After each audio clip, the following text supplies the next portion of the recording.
So let's wait one more minute and then we can get started. I see that people are still coming in. So.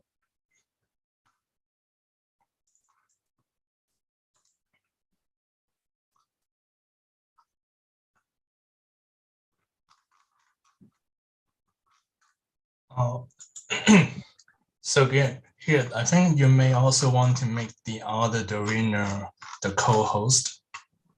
Yes. Yeah.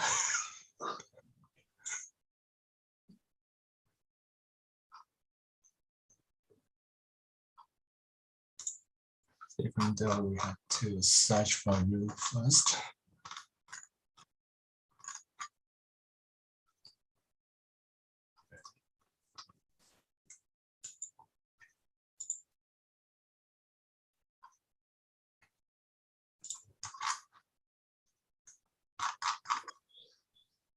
Okay, let's get started. So welcome everyone to this other seminar in the DIGA webinar series on graph signal processing. So it's my pleasure to introduce Petar Velikovic, who's a research scientist at DeepMind and also an affiliated lecturer at the University of Cambridge, as well as an associate of Clare Hall, also in Cambridge. He holds a PhD in computer science from the University of Cambridge, Trinity College. And his research concerns geometric deep learning, taking especially into account all kinds of invariances and symmetries in the data. And for these contributions, he's also recognized as an Alice Scholar in the geometric deep learning program.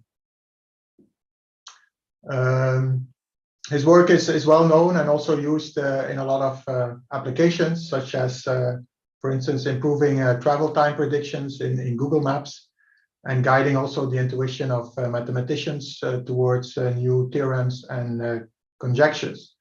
So it's really a pleasure that he could give a talk in this webinar series. So thank you, Petar, and go ahead. Thank you so much for the fun introduction, and thanks again to Dorina for inviting me to give a talk to you all at this seminar. There is a very interesting Zoom gremlin, which means my name is written as Dorina's, but rest assured, I am Petar Velikovic, staff research scientist at DeepMind. And today I'll be talking to you about some of our recent theoretical work on relating graph neural networks to certain interesting classes of algorithmic computation, which I hope will be of interest. It's very preliminary work. We are very happy to receive comments of any kind, and I do hope it will stimulate an interesting discussion. So next slide, please. Yeah, so I've already set the stage for this, but basically what we will be talking about today is the area of classical algorithms and data structures. Next slide. And when I say that, I really want you to think about, the kinds of algorithms and data structures that you might come across in a typical undergraduate course on computer science. So things like sorting, searching, dynamic programming, pathfinding, all of these kinds of fun things. So this is just a few pictures from the Introduction to Algorithms textbook to hopefully prime your imagination in the right direction. Next slide. But of course, since this is a seminar that involves deep learning, we are going to see how, with the usage of some carefully placed neural spice, we're going to be able to take these classical algorithms and perhaps dramatically expand their applicability and maybe take some of the things that are very favorable about them and combine them with the benefits of deep learning. Next slide. So the general idea of the talk today is to address three particular questions. The first one is, I want to motivate this to you if you aren't familiar with the developments in algorithmic reasoning, as to why we, deep learning researchers, should worry about algorithms. Like, why should they be of interest to us? And then maybe taking one step further from there, why might it be a good idea to make neural networks that are somehow algorithmically inspired? Okay, now hopefully I will be able to convince you why this is a good idea. And then after I've convinced you of this, I'm going to talk to you a little bit about how to actually build neural networks that behave like algorithms. And I'll give you hopefully some reason for why the hell am I talking to you about this in a seminar that's focused on graphs. There's actually a very intricate connection between learning stuff on graphs and classical algorithmic computation, but it was a connection that was only explored fairly recently. And now that we ascertained that there is a connection, I will spend the last part of my talk talking to you about our recent paper, where we tried to strengthen the alignment of graph neural networks and algorithms, and basically explore in more detail this fascinating connection between graph neural networks and dynamic programming algorithms. And hopefully there'll also be plenty of space for ideas on where you might want to apply some of these concepts. So without further ado, next slide, please. So let's start with a little bit of motivation for why you might care about studying algorithmic computation. Next slide. So in my view, algorithms taken generally are an essential pure form of combinatorial reasoning. And in many ways, they're a timeless principle. No matter what the model of computation is, whether it's a cathode, a vacuum tube machine, a CPU, a GPU, a TPU, or a quantum computer, it is very likely you're going to be reasoning about how to do computation on such a device through the language of algorithms. And it allows you to talk about problems in this very nice and abstract way, which is very decoupled from any form of perception. So if you want to talk about just how good is my model at modeling certain classes of reasoning, algorithms are a very good backbone for doing these kinds of things. Next slide. And if you think about it, classical algorithms actually have many properties that are very favorable. They trivially strongly generalize. So if you go to your whiteboard and you write down a few examples of tiny graphs and you invent a pathfinding algorithm that works well for those particular graphs, chances are these algorithms will work just as well if you scale up those graphs by a factor of 1,000, right? Then because you typically write them as a composition of various subroutines, you can often trivially compose algorithms with one another and get new classes of behavior.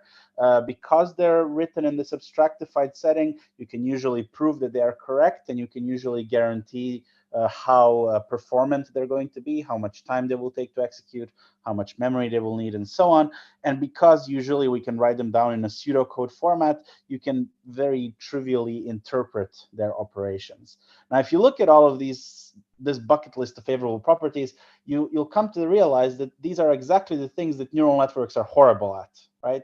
These are all the things that typically we want to be able to do better with neural networks, to generalize better, to interpret their operations better, to prove their correctness or to give some guarantees on their performance, to compose them with one another. All of these things, even the top performing neural networks of this age, are not particularly good at when you take them sufficiently out of the domain they were trained on.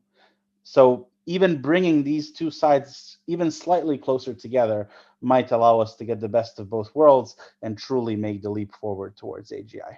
Next slide. And there's also a bit of a very personal component to this whole thing, because I got into computer science by theoretical computer science, algorithms, competitive programming. So to me personally, this is a way to merge some of the earliest passions I had in computer science with my modern day interest in machine learning research. And I think there's a good chance at least a few people in the audience have also had a chance to go and do these kinds of competitive programming events in the past. So I hope I'm not the only one with this particular motivation. Next slide. So, okay, hopefully this gives you a good high-level idea on why it's a good idea for us to be thinking about algorithms, at least because they have many favorable properties that neural networks tend not to have. Now, let's talk a little bit about the other side of the argument. Why might it not be a good idea to just study classical algorithms in isolation and not try to look beyond? And to do that, we will talk about what are these algorithms traditionally designed for and what are they good at. So next slide, please. So I'll just start off with a simple example. No visualization initially. I'm going to ask you to find me the optimal path from A to B. All right. Now, if you're a theoretical computer scientist and you see a sentence like this, I would say 9 times out of 10, you're going to react in a very particular way. Next slide. Specifically, you're going to assume that I've given you a weighted directed graph and a particular source vertex, and I want you to find me a shortest path from that vertex to somewhere else, right? So you diligently pull out your Dijkstra hammer and you use it, you apply it on this weighted graph, and you find the shortest path tree, which I highlighted here in red. And this tells you all the shortest paths from source nodes to all the other nodes, right? That sounds great. That's how most theoretical computer science research goes forward. But it hides a very, maybe even not so subtle assumption, right? Next slide. Like basically, usually when I say find the optimal path in a real world context, I am not giving you an abstractified weighted directed graph, right? I have a real world problem where I have to do some kind of path finding, like a real world road network, right? And the real world road network is not that simple to convert into this kind of abstractified form, right? You have various dynamic challenges that happen on this network, like traffic lights, changing weather conditions, roadblocks, traffic jams, and so on and so forth. And therefore, it's not immediately clear what the graph even is, let alone what the weights are of this graph. So you can then do path finding. And also with respect to an algorithm like Dijkstra, I said optimal path, but what does optimal mean? Does optimal mean I want you to get there shortest, or I want to, on the level of the whole network, minimize congestion, minimize pollution, these kinds of things, right? I might be thinking more than just greedily just routing one person in this road network. So, you know, this kind of question is ill-specified, but the theoretical computer scientists will usually interpret it in one particular way. So Dijkstra in itself might not be enough, and the graph itself may not be very obvious from the natural world that we're modeling, certainly not from raw data. Next slide. So, you know, let's just for now assume that optimal means shortest so that we don't have to talk about too much about this multiple algorithm problem. But still, what does this mean in practice? If you want to apply an algorithm like Dijkstra to a real world problem, you need to have this human step that takes the raw natural inputs and transforms them into a graph on which Dijkstra can be applied, right? And the question is, can we ever hope to actually do this properly, either manually or by writing some simple heuristical functions? Next slide. Well, it has kind of been known since the 1950s that this is very likely to not be possible. Like even in the 1950s, in the very first papers that introduced the maximum flow problem, for example, there are paragraphs such as this one, which very effectively say that, you know, in order to convert, say, a real-world railway network into a flow network that you can run maximum flow over, even if you're intimately familiar with the railway system you're modeling, the final answer is one of judgment, experience, and it's more an art than a science. So put differently, you're very likely to ignore critical information if you ever try to manually do this conversion. Now, theoretical computer scientists usually ignore paragraphs like these because they care about the abstractified problem and solving the problem once it has already been abstractified. But if you want to think about applying algorithms in the real world and actually impacting real problems using them, these kinds of paragraphs actually should be very carefully taken into consideration. Next slide, please.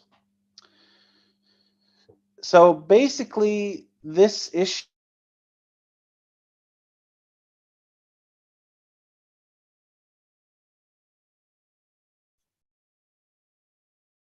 It seems okay. We lost him.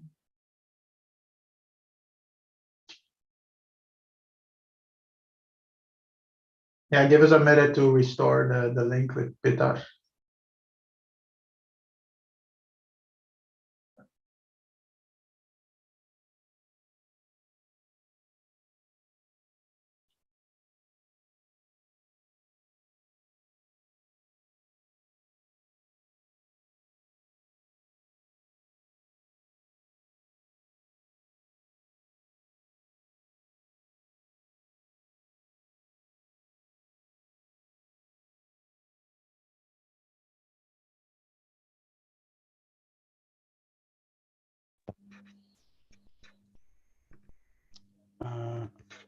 Okay, I lost my connection there for a second. Can you still hear me? Yes, you're back. Yeah, great. Okay, great. Did you hear the neuralization part, or should I repeat that? No. Okay. No, we lost you like 2 minutes or something like that. 2 minutes. Okay. Okay. So basically, I'll just repeat this slide one more time for completeness. So this is a core problem that plagues combinatorial algorithm application to this day, because if you manually want to satisfy the algorithm preconditions, you'll often drastically lose information from the real data. Your combinatorial problem no longer accurately portrays the real world dynamics, so your algorithm might give a perfect solution, but in a useless environment.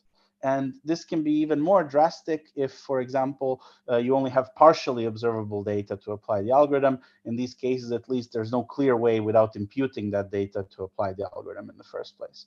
This is an issue, as mentioned, that is typically ignored in the computer science community, but in my opinion, it's very high interest if you want to apply these algorithms on real-world noisy data problems. And the way in which we will try to attack this problem is by neuralizing the algorithm. Okay, next slide, please. So let's talk about how we might neuralize an algorithm and why that might help us. Next slide. So generally, let's take a step back and think about what's happening here, right? You have a human who is looking at the data in the real world and trying to create abstractified inputs for an algorithm. So in a way, it's a manual feature engineer, right? You're looking at the complexities of this raw data and trying to abstractify it somehow. And if history teaches us anything, whenever there's a manual feature engineering of high quantities of raw noisy data, neural networks tend to be an attractive substitution, right? So let's do the first kind of naive point of attack, good old-fashioned deep learning. Just replace the human feature extractor with a neural network, right? So now you go from your raw data of your problem, using a neural network, convert that into an abstractified graph where you could apply Dijkstra, then apply Dijkstra and compute your outputs, right? Now, this could work really well, and there have been some really fantastic papers that try to do things like this. There are a few issues with it, though. The first one, which is a bit more innocent, is that algorithms sometimes perform discrete optimization, meaning that it's not that easy to backpropagate through the algorithm. Although there's been some really nice papers that basically now allow you to backpropagate through any kind of algorithm. And Marin Vlastelica's papers are particularly nice in this regard. So I would recommend you check them out. They were able to do these really cool things like take images of Warcraft 3 maps and then like draw an optimal path from the top left to the bottom right corner in this image by basically converting an image with a convolutional neural net to an instance of Dijkstra's algorithm, and then basically running Dijkstra's algorithm on top of that. So these kinds of things have been mostly resolved. Next slide. But there does exist a more fundamental issue, and that is an issue of data efficiency. So real world data is often super rich, very high dimensional, very noisy, things like these images, right? But the thing that's necessary for you to apply the algorithm are just a bunch of scalar values, right? So for Dijkstra, you have a scalar edge weight in every single edge of your graph, for example. And once you compute these scalars, your algorithm commits to using them and assumes they are perfect, right? It's a precondition of the algorithm that your edge weights are perfect, that there's no noise in them.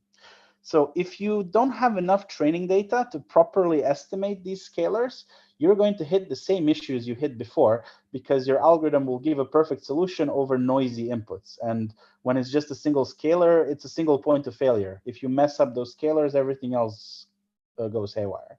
So basically, there's a hidden data efficiency bottleneck issue, which we call the algorithmic bottleneck, that's involved with having to compress the big complexity of the real world into just single scalars per node or single scalars per edge.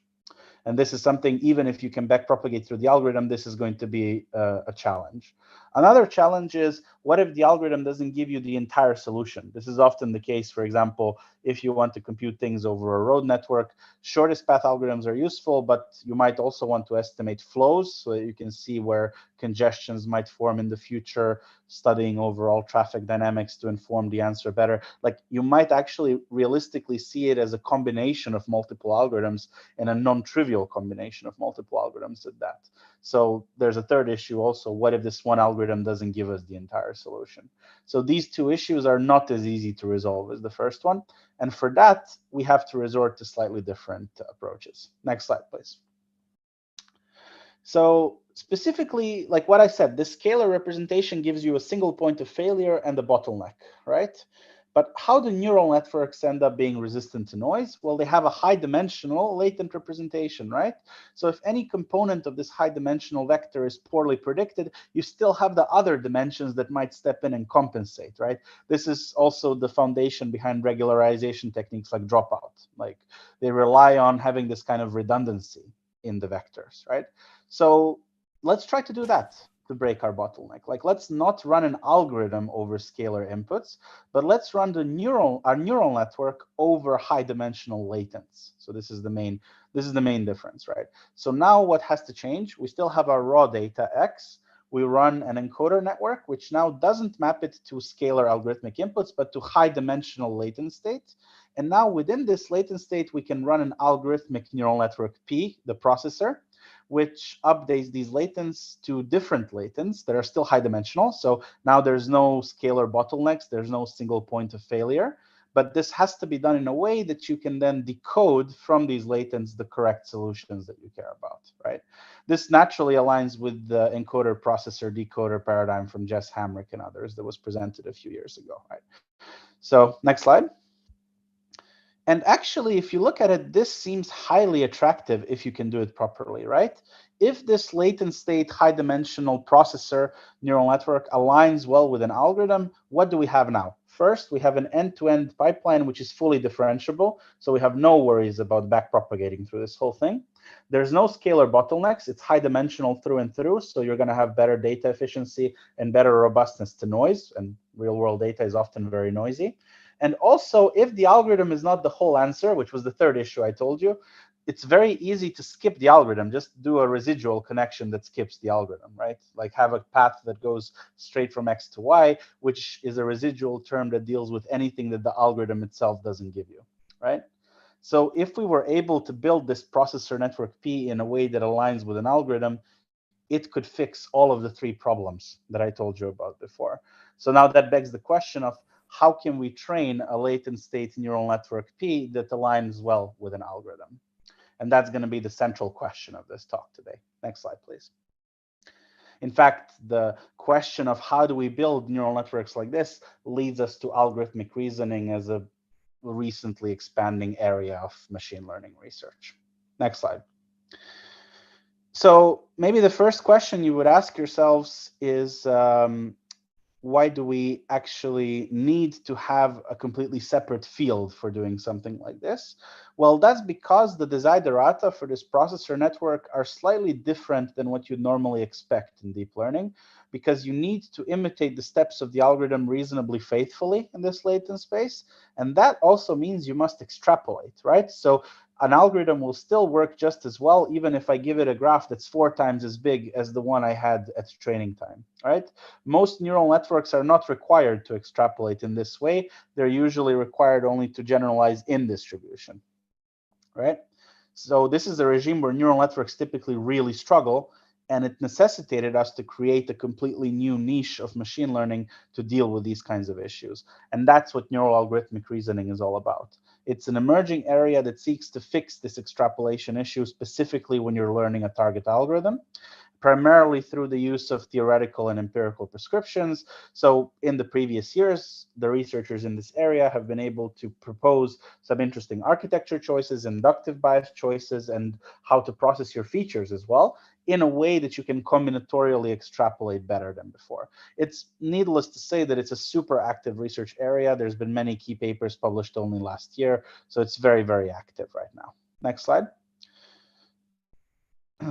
And the general idea, once you have a network trained in this way, is that you can then, as we discussed, slide it inside natural problems just by putting it as a processor network. So if at the top you have this FPG pipeline where you learn an algorithmic reasoner just by a bunch of synthetic, abstractly generated graphs and learning to predict individual steps of the algorithm by passing through the processor, Once that training is done, you now have a high-dimensional neural network P, which aligns well with the steps of the algorithm, and you can plug that network in, perhaps with frozen weights, inside any pipeline that relies on natural raw inputs. And this way, you're giving your raw neural network access to the algorithmic computation in a way that doesn't have scalar bottlenecks or optimization issues. And this is a blueprint that I proposed alongside Charles Blundell in the journal Patterns last year. Next slide. So the general idea of the blueprint, as I said, is that you pre-train a graph neural network to execute steps of an algorithm, and then you deploy this neural network on a particular natural task of interest. So this, you can hopefully see how this allows us to run classical algorithms on inputs that were previously considered inaccessible to them, right? Because now they can work over raw data rather than over abstract data that must conform to certain preconditions. And I'm very happy to say that we already have several proofs of concept where we successfully learned an algorithmic reasoner in this way and then deployed it on some actual downstream task over raw data where such an algorithm was required. We have the X-Selvin paper, which was a NeurIPS spotlight a few months ago, where we learned a classical reinforcement learning algorithm and then deployed it to do reinforcement learning over pixels of the Atari video game, right? Whereas the algorithm itself would normally require you to know the entire Markov decision process and all the abstract state of the RL game. We were able to deploy it just to be applied on raw frames of Atari. So these kinds of things were definitely possible. And we have some other applications where in RMR, alongside Matko Bošnjak and others, we applied it to self-supervised learning. And in the recent SNAP paper, which will be presented at a few ICLR workshops, we have extended this to continuous action space RL problems. So we're able to even apply it in robotics, where these kinds of control algorithms could be potentially interesting. Next slide, please. And recently, the ideas from algorithmic reasoning broke out of the mold of, just deploy an algorithm to some interesting problem, but also it turns out that this way of thinking of I'm going to build a neural network that aligns well with a certain kind of computation can be quite powerful just as a design principle of building neural networks. And in our recent paper, which landed on the Nature cover, where we talked about our collaboration with mathematician experts to use neural networks and graph neural networks to derive new conjectures and prove new theorems by carefully analyzing the properties of complicated mathematical objects, we found it very useful to build graph neural networks that carefully align with algorithms which would give us the mathematical answer we want if we had access to privileged information. So we deployed a neural network primed to simulate that algorithm when we didn't have the privileged information, and that network was able to generalize much better and give us the insights that we needed to prove our theorems and derive our conjectures. And as you can see in the Nature paper that we published, one of the citations is in fact to one of our works that does neural algorithmic execution. So thinking in this way is very helpful, not just if you want to deploy an algorithm somewhere else, but if you just generally want a performant neural network and you have some algorithmic prior over what your function might look like, these kinds of thoughts can be very useful. Next slide, please. Okay, I'm just waiting for a second, for this to clear. So I don't have enough space in this talk to talk to you about all the wonderful things that have been done in this field so far, but I can give you a very kind of a short top-down summary of why, as a graph neural network researcher, you should care about it. So first of all, one of the earliest results in 2020, which kind of kick-started the whole field and motivated the use of GNNs for it, is this great result from Keo Luxu and others and Steffi Jagielka at MIT that graph neural networks align really well with dynamic programming algorithms in the sense that the computations of a graph neural network and the computations of a dynamic programming algorithm are very closely aligned in some sense. And they can theoretically prove that you're going to have better sample complexity of learning to execute an algorithm if you use a GNN as opposed to like an MLP or a deep set or something like that.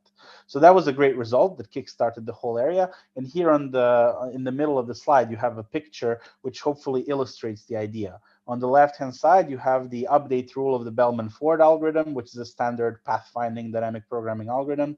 So a node updates its belief of how far away it is from the source by taking the minimum over all neighbors of how far away is the neighbor plus the edge weight, right? And it turns out that these kinds of computations align really well with the message functions and the latent representations and aggregators of a graph neural network. So that's a very clear kind of correspondence result of like, it's basically a pictorial way of illustrating the main theoretical result in that paper. But very quickly, it became apparent that you cannot just apply any GNN to an algorithmic problem and expect it to extrapolate well. In fact, if you use things like the sum aggregation, many of these things will actually potentially explode. So basically, there were a lot of follow-up papers just trying to specialize graph neural networks to a particular type of computation. So in our first paper that we published at iClear 2 years ago, we explored some very important inductive biases. First of all, you should almost always use the max aggregation whenever your algorithm does any kind of optimization. That aligns much better than summing. And if you can supervise on the trajectories of an algorithm, that can really improve the generalization performance as well.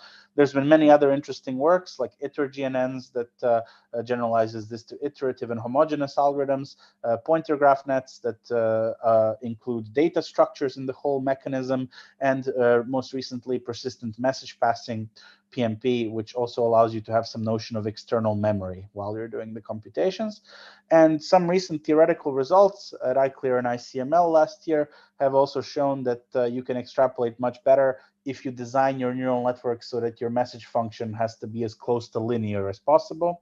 It's a simple geometric argument about, when you have ReLU MLPs and you take them as far away as possible from the training support, they become linear, right? So whenever you extrapolate enough, eventually your function will become linear. So if your target is not linear, this is probably not going to work well.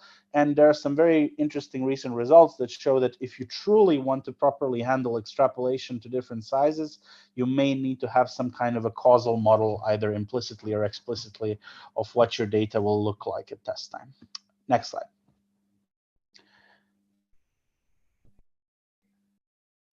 But once again, this was just a quick run through that hopefully illustrates why we as graph neural network researchers should be thinking about this particular problem.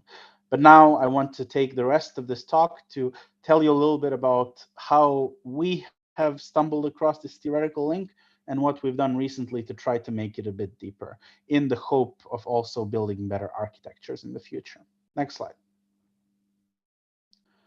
So as I said at the beginning, graph neural networks align well with dynamic programming, and I showed you a picture of why that is the case. Now, but there's a big question of, has this alignment actually been strongly theoretically quantified? Because, as I said, it quickly became apparent that you cannot just take any GNN and hope to extrapolate. This just doesn't work. And there were so many papers studying GNNs in specialized target algorithm cases that give architectural suggestions for generalizing better. And we believe that this is because of the fact that we haven't sufficiently explored this connection between graph nets and dynamic programming.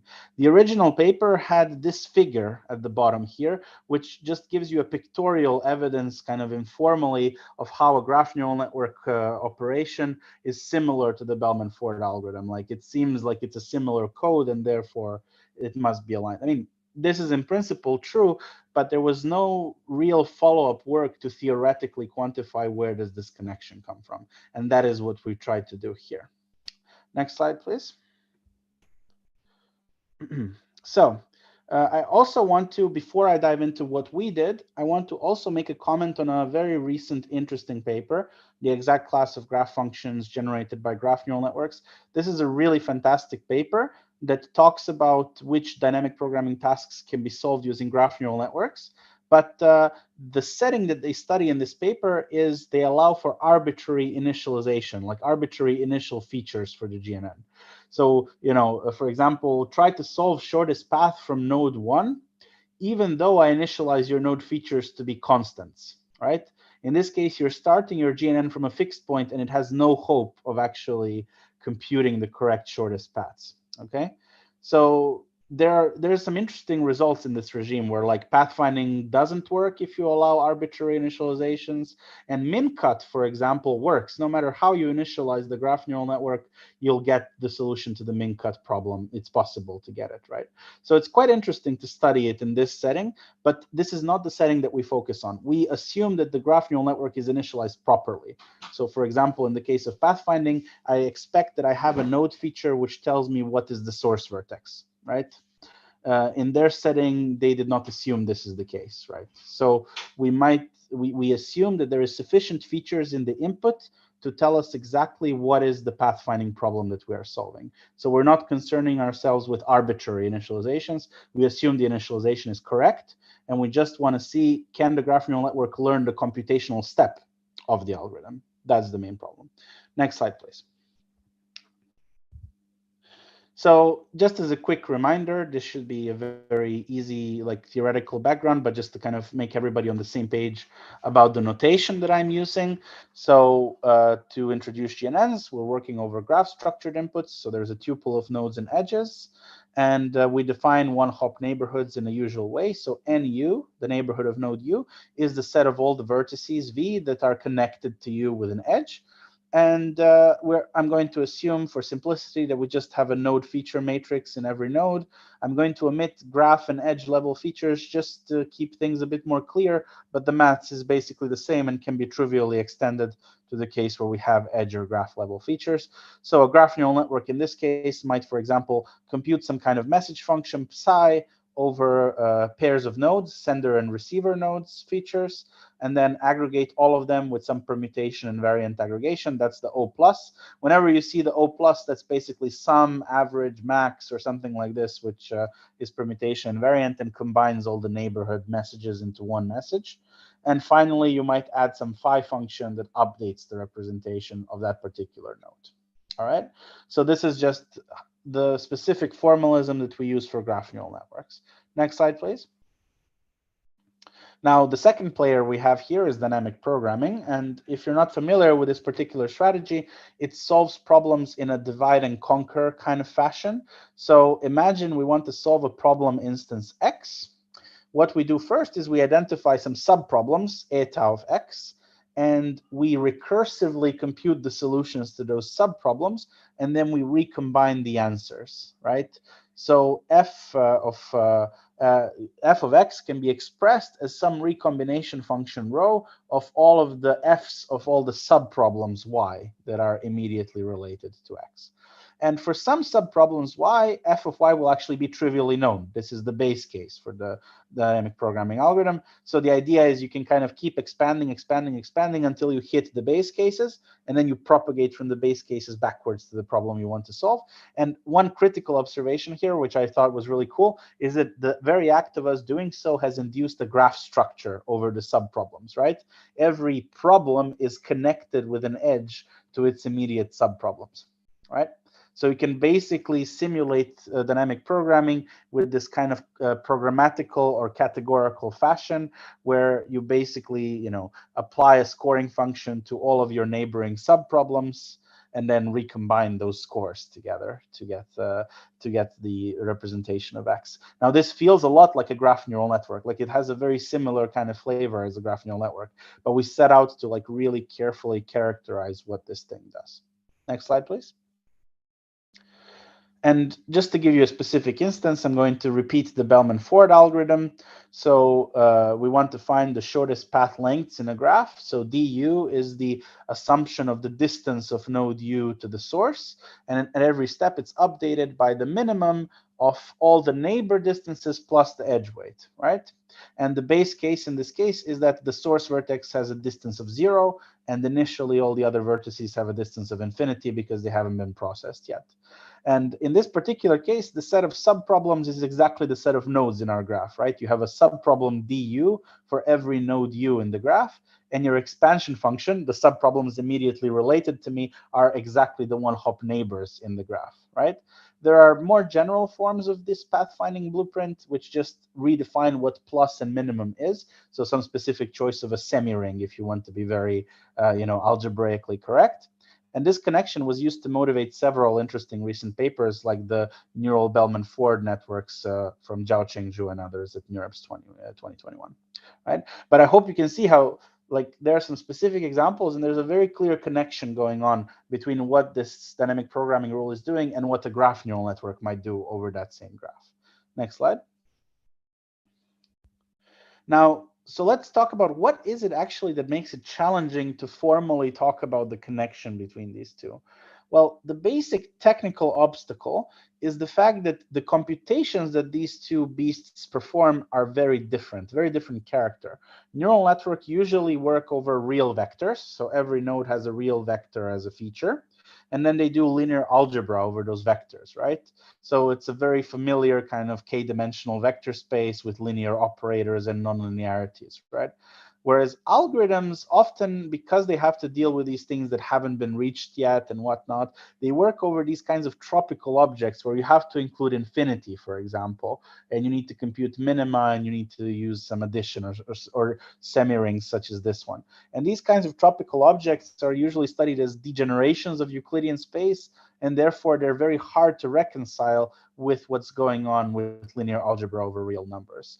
So what we are going to try to attempt, and what we try to do in our paper, is we're going to assume that the computations of the model live in some kind of latent space R, and then try to talk about what the neural network and the algorithm would do over this R with as little assumptions over R as possible. And then the hope is that then you can just plug R equals real vectors to get GNNs, R equals this tropical semi-ring to get algorithms, right? That's the hope. And it turns out that it might be possible to make this kind of connection because many of the behaviors we care about will happen by studying functions from finite sets to R rather than R itself. And that means that we can focus most of our attention on studying functions from finite sets to R, so the category of finite sets and these R-valued quantities attached over them. And the category of finite sets is something that is a very standard object in category theory. There's a lot of standard results we can easily rely on. Generally, it's a much nicer space to work with, right? So what we want to do then is to find some abstract object that's capable of representing both the GNN equation and the dynamic programming equation while making minimal assumptions over this set R. And the proposal that we have to make this happen are integral transforms. So let's talk a little bit about those. Next slide, please. So let's first do a bit of mathematical preparation for what we're going to need to do. In principle, what we're going to define from a category theory principle is a gadget called a span. So we're going to represent edges in our graph as this set E, which is endowed with two morphisms, S and T, that tell you what's the sender and what's the receiver vertex of this particular edge. Okay. Now, note that I've used V and W as two different sets. In reality, when we talk about graphs, these V and W are going to be the same set, right? The nodes are the same on both sides. But it's going to be useful for us to imagine V and W as different, just so I can explicitly talk about data that lives on senders versus data that has been sent to receivers, right? So at the very end, I'm going to set V and W to be equal, but for now, it's going to be easier for us to think about them as two different objects, okay? So basically, I have these two morphisms, these two functions, S and T, such that when I take S of a particular edge and T of a particular edge, I'll get the sender and receiver vertex respectively. So now the setting that we want to deal with is we're given some data, some features, which is a function f that takes a node to its respective latents R. Now, once again, this R could be real vectors if we're talking about GNNs, or some tropical numbers if we're talking about algorithms, but we're not going to talk about what R is. Currently, it's just something attached to the vertices. And we need to use these edge information, these span morphisms, to get some data that lives on W. Okay, so we want to send a message, right, from the sender to the receiver somehow using these morphisms. So the first operation, like, it kind of feels natural, right? If you have something that takes V to the data, you should first use the S morphism to take it somehow to the edge, and then once it's in the edge, to send it to the W using the other morphism, right? Well, it turns out that the first operation putting the message from the sender to the edge is actually an easy operation to do. It's called a pullback along this particular morphism S, and it can usually be defined very trivially. So you can get a function from edges to their respective latents by just composing, right, the sender morphism with the data function, right? This basically just now tells an edge and maps it to, maps that edge to the features of its sender. That's a very easy composition, okay? And now the second operation, which is called the push forward, is now designed to send those features on the edges across to the W's, the receiver nodes. And unfortunately, this one is not so trivial because the morphism is pointing the wrong way. You cannot do a simple composition along this particular morphism to get data that lives on W because it's pointing in the improper direction. So what do? We make it point in the right direction by taking the pre-image, t to the -1, which is the set of all the edges that send to this particular receiver. And now you can define a push forward with a few mathematical details ironed out behind the scenes by composing this pre-image with the data that lives on edges. However, because there are now multiple edges in the pre-image, potentially, you don't get the function from W to R, you get a function from W to multi-sets of R, right? There could be multiple messages arriving at a particular node, and they could also be replicated. There could be multiple copies of the same one. So one way to talk about these multi-sets is also polynomials with integer coefficients. That's why I'm using n of r as the notation for this particular set. So you can imagine it as a polynomial of all the messages you're receiving, where the coefficients are the number of times that message appeared in the multiset. So we need to have some way of aggregating these multisets, n of r, to just r in order to obtain that final thing we want, which is data that lives on W and just gives you features. Next slide, please. So this is an illustration of everything I've mentioned so far. We have some particular receiver node B and a bunch of nodes sending information to it. Every edge in this graph has these two morphisms that define the span. So you see there's two arrows emanating from every edge. And we have some data, some features that live on the nodes. We first have to pull back that data onto the edges by using the pullback, which, as I said, is trivial because the pullback is facing the right way for composition. The push forward is not facing the right way for composition, so you need to kind of put all the G's together that send to this node and put them in a bag together, right? And now this bag needs to somehow be contracted to get the features that belong to B after running one step of message passing. Next slide, please. So now the question is, how do we aggregate? So in general, we need something that takes these multisets, these integer coefficient polynomials over R, to just a single R, which is the aggregated value. So as I said, we can observe n of R by just summing over all possible messages the number of times that message appears times the message, right? We can interpret it as a sum of that kind. So now if I also have a function from one finite set to another, I can define a function that takes multisets of one kind to the other kind by just, applying f to every single message and then summing up again based on how many messages repeat themselves, right? So that's also something I can do. And another very important fact is that for every finite set S, I can define two very special functions. One of them is called a unit, which takes an element of the set and gives me a multiset which just contains that element as a singleton, right? So a trivial wrapper of a single element. And I can do this so-called join operation, which takes a multiset of a multiset and collapses it into a single multiset. This is just interpreting a double summation as a single summation, right? But when I am able to define these two functions, I can actually say that my multiset has a very special structure over it. Namely, it is a monad.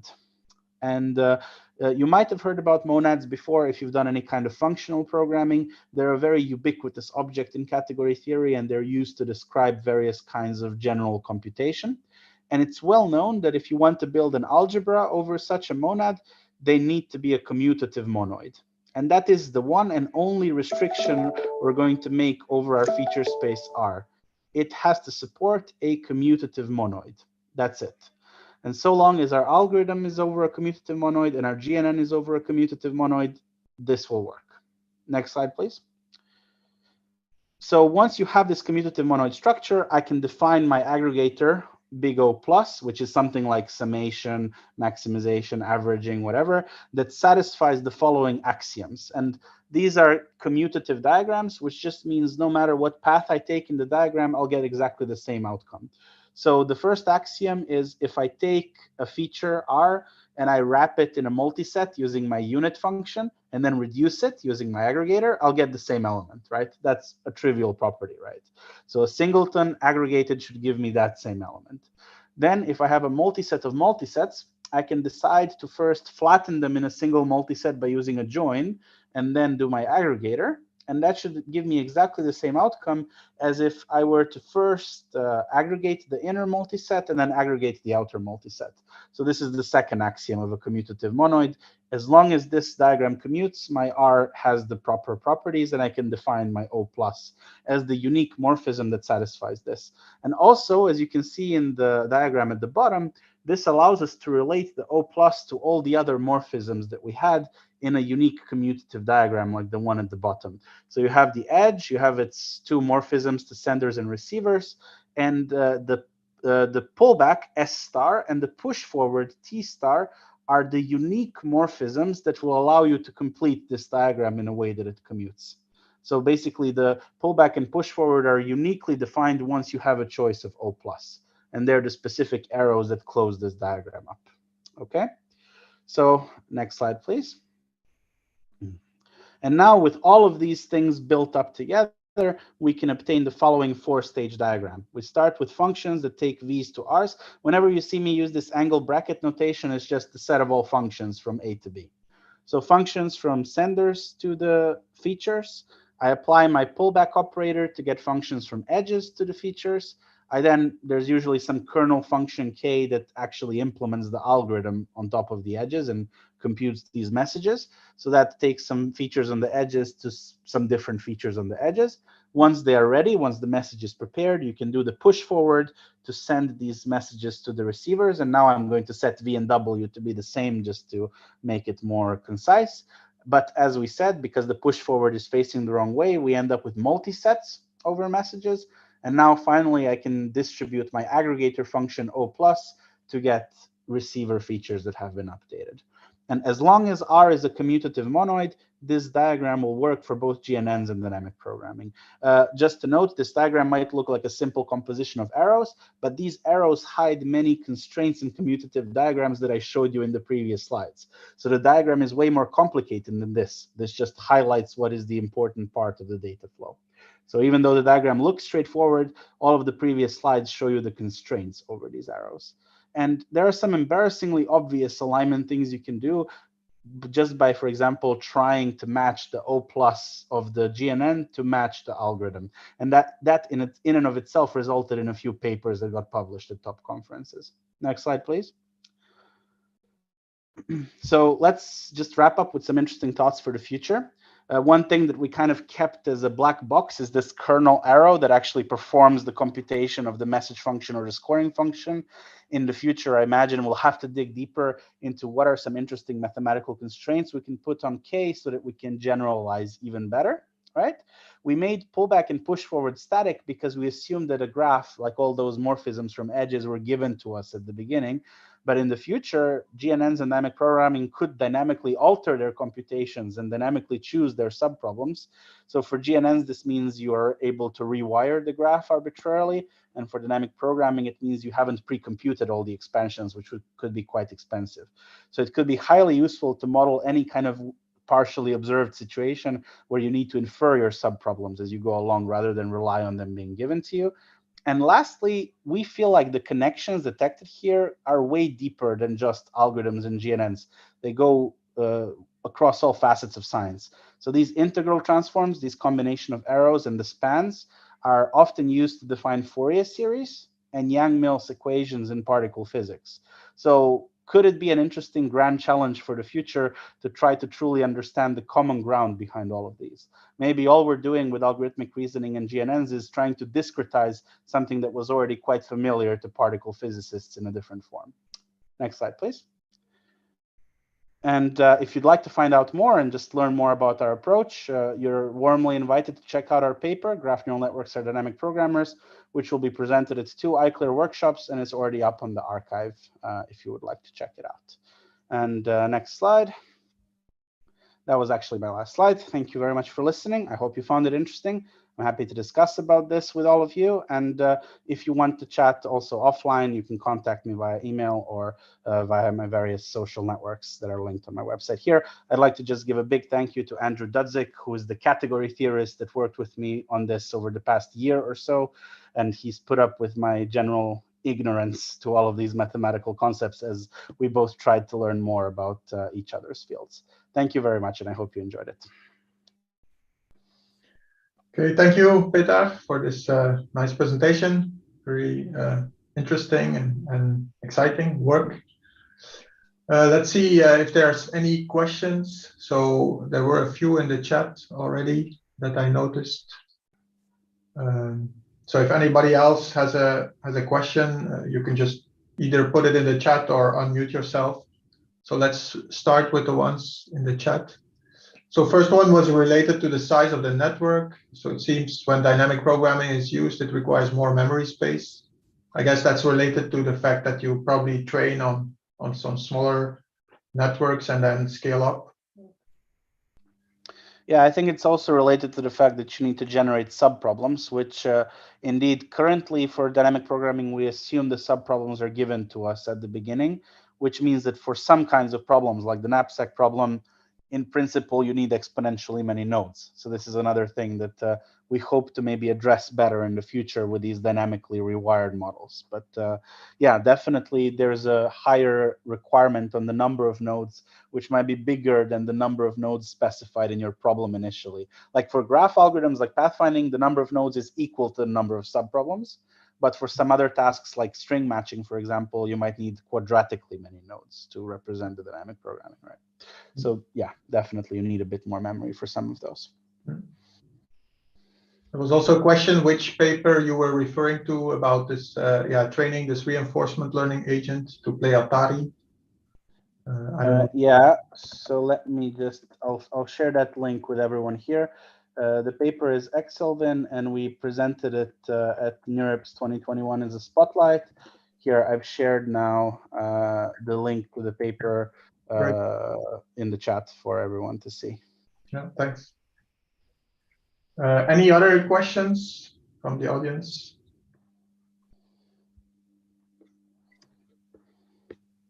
But there may be a clarification question on my side. Well, first for this very interesting talk, first of all. So the kernel that you are mentioning in your diagram in this pipeline, does it correspond to the message passing function in a classical neural net? What is the definition of that kernel? Yeah, so that's a very good question, and it's something we're actively working on. It definitely contains the message function inside it, but there could be other parts that allow you to maybe decompose the kernel into. So just to give you a hint, what we've done in this diagram so far is explain a plus operation, the aggregator, but there is always a corresponding times, right? And there is a times operation involved in taking all that different data that you get from the receiver, the sender, the edge, and so on, and somehow composing that into a single latent. This usually is not permutation invariant, right? Because it matters what's the sender, it matters what the edge is, and so on. So there you can represent data as basically lists rather than multisets. And then the times perform some kind of a fold operation over that list.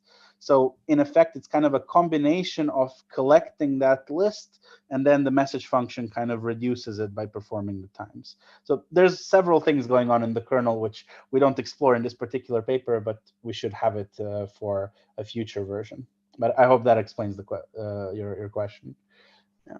Thanks. So we should wait for the next paper. Sorry. Yeah, I have a very quick question. Thank you for a great talk. I'm sorry I actually missed the beginning because the timing has changed and I hadn't realized. But at any rate, sort of from a more kind of abstract but a practical point of view, Peter, what insight do you think your sort of this general view can provide or has provided prior to the study? Yeah, it's a very good question. So far, we haven't dug deep enough into this kernel function to get novel architectures out of it, but we have gotten a framework that basically explains away 3 or 4 previous iClear papers or NeurIPS papers that were all kind of given in isolation, studying one component of the diagram. So we believe that it's very powerful. Like, you could have written 4 papers in one with a diagram like this.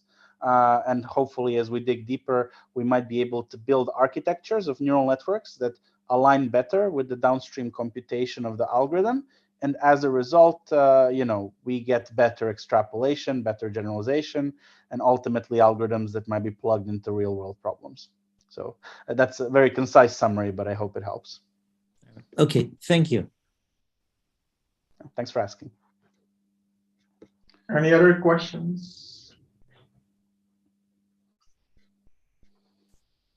There's another question in the chat about, did you apply the method for real-time problems? I don't know what real-time means. We have applied it to some real problems, real in the sense of outside of the abstract domain. So we applied it on this reinforcement learning challenge, which I shared the paper link in the chat. I guess real-time in the sense that you get immediately a response, right? An output or that. Yeah, I don't know. Reinforcement learning could count as real time depending on how you observe it, right? So we also applied it to robotics style problems in simulators. Yeah. And control, right? You mentioned also, control problems. Yeah, that paper is not out yet, but it will be in a few weeks' time, I think. Okay, thanks. Other questions?